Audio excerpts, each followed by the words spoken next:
그날 정말 이상한 날이었습니다. 타지에 있는 거래처로 출장을 갔다 차로 운전하며 집으로 돌아오는 중이었습니다. 그날따라 이상하게 일정이 어긋나며 늦은 저녁까지 일을 하다 운전하며 돌아오는데, 초저녁까지 그 거래처에 있다 돌아오는 경우는 가끔 있었지만 그날처럼 늦은 저녁까지 남아있다 오는 경우는 처음이었습니다. 운전해서 자주 가던 거래처라 길은 익숙했는데, 제가 다니던 익숙한 도로는 사실 살짝 둘러서 오는 도로였습니다. 그 이유가 있었습니다. 예전에 같은 회사 직원분 이야기로 바로 오는 길에 긴 터널이 있는데, 당시에 그 직원분도 늦은 저녁까지 그 거래처에 있다가 돌아오는 길 그 터널을 진입하게 되었답니다. 그런데 진입구에 어떤 여성이 서 있는 걸 봤다는 이야기였습니다.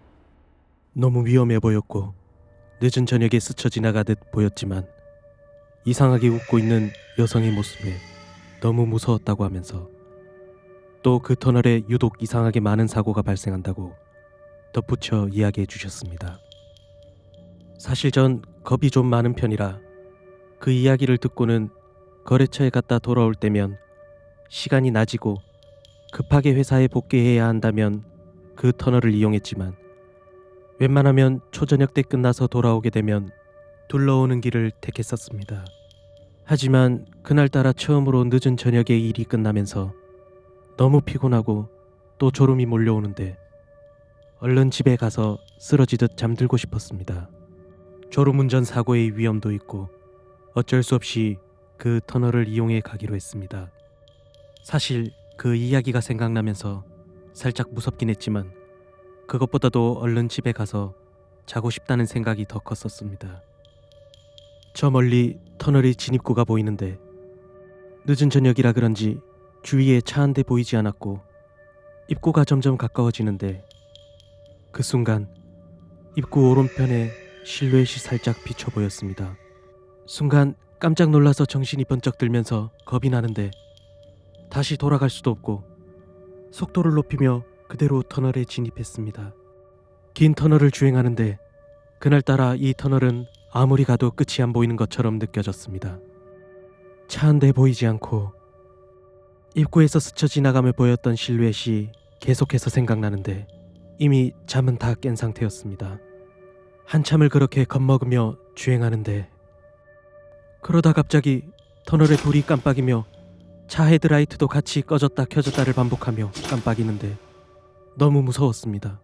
무서워 혹시나 뒤따라오는 차량이 없을까 룸미러로 살짝 뒤를 보는데, 흰 옷을 입은 여성이 주행 중인 제 차 뒤쪽으로 빠른 속도로 오는 듯 보였습니다. 그러고 그 순간 터널은 모든 불이 꺼지더니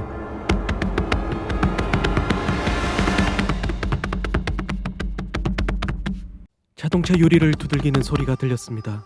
저는 무서워서 눈을 반쯤 감은 채로 가속 페달을 더 깊게 밟고 있었는데, 느낌상 한 1에서 2분 뒤 더 이상 소리는 나지 않고 조금씩 정신을 차리는데, 터널에 깜빡이던 불빛은 정상적으로 돌아와 있었고 저 멀리 터널의 끝이 보이기 시작했습니다.